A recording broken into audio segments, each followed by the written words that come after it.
Welcome back to medical nursing services. आप सभी साथियों का आपके अपने YouTube channel medical nursing services में फिर से स्वागत है। सो फ्रेंड्स, ये वाला जो वीडियो रहने वाला है ये खासकर मध्य प्रदेश में जो वैकेंसी निकली हुई है उसमें नर्सिंग ट्यूटरशिप के लिए और बोल सकते हैं गवर्नमेंट कॉलेज में नर्सिंग के जो टीचर्स होते हैं उनकी जो वैकेंसी निकली है उसी के बारे में डिटेल में डिस्कशन रहेगा।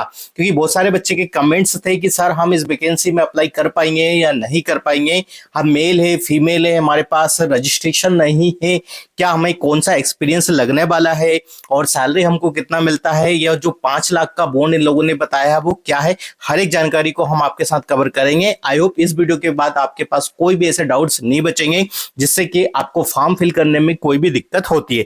चलिए स्टार्ट करते हैं बिना किसी टाइम डिले के। Myself Rahul Kumar Malviya, nursing officer, और आज आपको मैं बताने वाला हूं यही सारी चीजें। चलिए देखो, बेसिक चीजें हैं, आपके फॉर्म चालू हो चुके हैं। किसी को भी फॉर्म फिल करवाना है तो वो हमसे कांटेक्ट करके नर्सिंग ऑफिसर द्वारा अपने फॉर्म को फिल करवा सकता है। ठीक है, 20 तारीख तक आपके फॉर्म को अप्लाई किया जाएगा। ठीक है, तो देखो मैं सीधा ही ले चलता हूं कि यहाँ पे जो एजुकेशन क्वालिफिकेशन जो भी नर्सिंग के ट्यूटरशिप के लिए सिस्टर ट्यूटर, वैसे देखो बच्चे यही कंफ्यूज हो गए। ठीक है, इन लोगों ने क्या किया है कि सिस्टर ट्यूटर यहाँ पे लिख दिया है। अब बच्चे ये बोल रहे हैं कि सर सिस्टर ट्यूटर लिखा है, हम मेल कैंडिडेट है तो अप्लाई कैसे करेंगे। ठीक है, तो यदि मेल कैंडिडेट हो और आपको ये चीजें का प्रॉब्लम हो रहा है कि आपको अप्लाई कैसे करना है, तो देखो मैं आपको वही चीजें बताने वाला हूँ। ठीक है, तो यहाँ पे हम एजुकेशन क्वालिफिकेशन के कॉलम में चलते हैं और समझते हैं कि आपसे क्या क्या चीजें यहाँ पे एजुकेशन क्वालिफिकेशन के तहत आपसे मांगी गई है। ठीक है, तो एजुकेशन क्वालिफिकेशन का जो कॉलम है वो हमको देखने को मिल जाएगा। ठीक है, तो चलिए हम बता देते हैं कि आपको एजुकेशन क्वालिफिकेशन में क्या क्या चीजें मांगी है। ठीक है, देखो सबसे पहले आपसे जो चीजें पूछी गई है यहाँ पे आपके पास बीएससी नर्सिंग होना चाहिए। मतलब सीधा सीधा बोल दिया गया है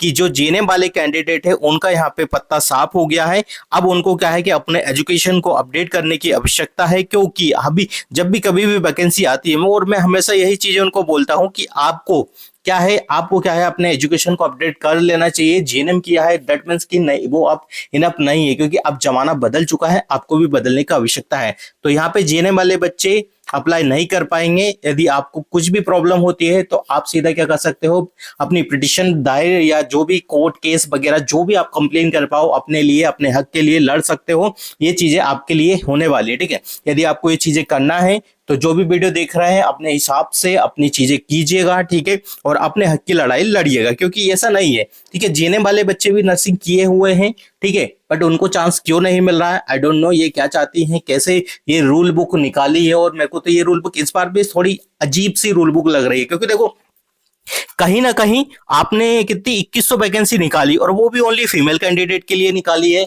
तो ये कौन सा वो है कि भाई ओनली फीमेल कैंडिडेट ही अप्लाई कर पा रही है। तो ऐसा है तो मध्य प्रदेश में आप ऐसा करिए कि बॉयज को नर्सिंग करने दीजिए ही मत। सबसे बेस्ट यही चीजें रहने वाली है कि बॉयज को आप नर्सिंग के लिए अलाउ मत कीजिए, नॉट एलिजिबल कर दीजिए। जेंडर देख के आप ये चीजें कर रहे हैं तो आप जेंडर देख के अपनी चीजें कीजिएगा कि उस समय जब एडमिशन दिलवा रहे हो ना तो उस टाइम आप क्या कीजिएगा कि बॉयज को अलाउ ही मत कीजिए कि भाई आप नर्सिंग मत करो। ठीक है, हो सकता है फीमेल कैंडिडेट्स को ये चीजों का बुरा लगे कि सर ये किस चीज की बात करें, हमारे हित की बात क्यों नहीं करें, बट जेंडर इक्वालिटी होना चाहिए। ठीक है, मान लीजिए यदि आपके घर में कोई भी फैमिली मेंबर हो, हस्बैंड वगैरह जो भी हो, भाई वो नर्सिंग किया है और उसको भी इस प्रकार का चांस ना मिले तो वो चीजें सोच के देख लीजिएगा। ठीक है, देखो यहाँ पे सीधा सीधा इन लोगों ने बोल दिया है कि जेएनएम कैंडिडेट अप्लाई नहीं कर पाएगा। और यहाँ पे देखिए अभ्यर्थी अनिवार्य रूप से, ठीक है, पीसी भी होना चाहिए। एडिशनल आपके पास सब्जेक्ट है, जैसे बहुत सारे बच्चे मैथ बायो लेते हैं तो उनके लिए भी ये वैकेंसी है। विषय के साथ 12th में 12वीं उत्तीर्ण होना चाहिए। बीएससी नर्सिंग उत्तीर्ण एवं पोस्ट बेसिक बीएससी नर्सिंग उत्तीर्ण होना चाहिए। ठीक है,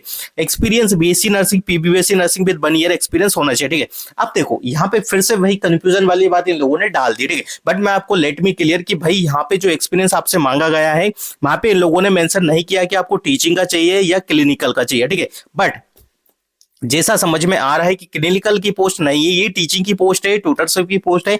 तो आई होप आपसे जो एक्सपीरियंस यहाँ पे मांगा गया है वो क्या मांगा गया है, आपसे किसी भी पर्टिकुलर कॉलेज में आपने क्लिनिकल इंस्ट्रक्टर्स या ट्यूटरशिप पे जॉब किया होगा 1 ईयर तक, तो आपके लिए वेल एंड गुड रहने वाला वो वाला एक्सपीरियंस यहाँ पे चलेगा। मतलब टीचर वाला एक्सपीरियंस आपके लिए मांगा गया। ठीक है, तो ये चीजें मैंने आपकी क्लियर कर दी। जो भी आपके डाउट्स थे कि सर कैसे अप्लाई होगा, ठीक है, एज क्राइटेरिया बता दिया, 18 साल से लेके तो आप 45 साल तक इसके वैकेंसी का लाभ ले सकते हो। ठीक है, चलिए अब वैकेंसी का डिटेल में डिस्कशन करते हैं कि कहां पे कितना वैकेंसी आपके लिए निकला हुआ। ठीक है, क्योंकि देखो मैंने स्टाफ नर्स का वैकेंसी का डिटेल में मैं डिस्कशन करूंगा आगे। अभी फिलहाल में मैं आपको ये बता रहा हूं कि केवल जो नर्सिंग ट्यूटरशिप की जो वैकेंसी निकली हुई है उसी के बारे में हम डिस्कस कर लेते हैं। ठीक है, देखो ये 12वें नंबर का पॉइंट है जिसमें लिखा है शासकीय नर्सिंग महाविद्यालयों में रिक्त पदों हेतु। ठीक है, बट हमेशा हमने एक चीज आप लोगों ने भी नोटिस की होगी कि गवर्नमेंट कॉलेज में कहीं भी चले जाओ आपको मेल टीचर नहीं देखने को मिल रहा है। ठीक है, तो ये कहीं ना कहीं दुख की बात है। ठीक है, मेल कैंडिडेट को हर जगह पे इतना नुकसान है नर्सिंग में, ठीक है,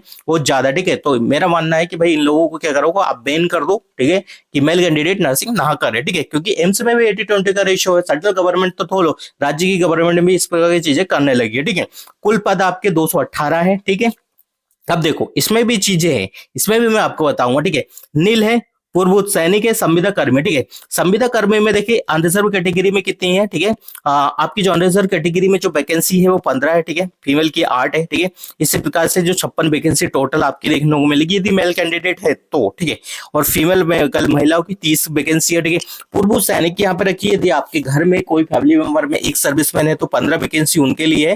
कैटेगरी वाइज ये वैकेंसी आपकी कम हो जाती है। ठीक है, भाई यदि आपसे बात करें महिलाओं के लिए 8 वैकेंसी है। ठीक है, संविदा कर्मचारी जिन लोगों ने भी अपने मध्य प्रदेश में एमपीएनएचएम में काम कर रहे हैं और उनका 5 साल से ज्यादा हो गया है तो उनके लिए 71 वैकेंसी यहाँ पे रखी गई है। ठीक है, और साथ ही साथ में 38 वैकेंसी उनके लिए भी है। ठीक है, तो टोटल जो 218 वैकेंसी यहाँ पे हो गई है। और फिर ये ओबीसी की जो वैकेंसी आती है 87 पदों पर रिक्त पदों है तो ये जो आरक्षण आपको मिलता है उसके तहत ये वैकेंसी है। ठीक है, तो सिमिलर ही ऐसा कुछ खास यहाँ पे हमको देखने को नहीं मिलता है। ठीक है, तो ये जो वैकेंसी हमने आपको बता दी है। ठीक है, देखो 13% अलग वैकेंसी है इसमें, इन लोगों ने बताया कुल पद 28 है। ठीक है, 87 190 इसमें तो अलग अलग टाइप की जो वैकेंसी निकली हुई है। ठीक है, तो आई थिंक ये सारी चीजें मैंने इसमें कवर कर दी है। देखो सिंपल सा मोटा मोटा मैं बता देता हूं कि आप इसमें जेएनएम कैंडिडेट अप्लाई नहीं कर सकते।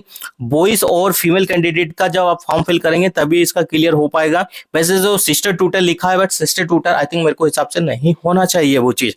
ठीक है, फिर आपके पास आप 18 साल से 35 साल की एज में आप फॉर्म भर सकते हो। एक्सपीरियंस आपको लगने वाला है टीचिंग का एज वेल एज क्लिनिकल का। ठीक है, ये भी उसी टाइम आपको क्लियर हो जाएगा जब 6 तारीख से इसके फॉर्म को फिल किया जाएगा। बाकी ऐसी कोई भी चीजें नहीं है कि जिसमें आपको कंफ्यूजन क्रिएट हो कि हम फॉर्म फिल कर पाएंगे या नहीं कर पाएंगे। ठीक है, अदर स्टेट वाले भी फॉर्म फिल नहीं कर सकते क्योंकि यदि करोगे तो आपको फिर आपका रजिस्ट्रेशन वगैरह वो सारी चीजें जो आपको इमीडिएटली इधर से इधर ट्रांसफर करवाना पड़ सकता है। ठीक है, अब बहुत सारे बच्चे का जो जवाब आता है, ठीक है सर हमारे पास रजिस्ट्रेशन नहीं है। ठीक, जब फॉर्म अप्लाई करते हो तो यहाँ पे ना तो किसी मार्कशीट की आवश्यकता लगती है, ना रजिस्ट्रेशन की, ना डिग्री की। ठीक है, तो आप फॉर्म को अप्लाई कर सकते हो। ठीक है, बिंदास तरीके से फॉर्म को अप्लाई कीजिएगा। और देखो आपको यदि सिलेक्शन लेना है तो आपको प्रीवियसली क्वेश्चन पेपर को रीड करना बहुत जरूरी है कि कैसे क्वेश्चन पूछते हैं, कैसा सिलेबस होता है, कौन से सब्जेक्ट से ज्यादा क्वेश्चन पूछे जाते हैं। इसके रिगार्डिंग हालांकि मैं एक वीडियो बनाऊंगा। ठीक है, बट अभी मैं बता देता हूँ कि आपके लिए क्वेश्चन पेपर अवेलेबल है हमारे पास। आपको क्वेश्चन पेपर चाहिए तो आप हमसे कॉन्टेक्ट करके, ठीक है, बार बार बताओ 9754573292 पे कॉल या मैसेजेस करके। ठीक है,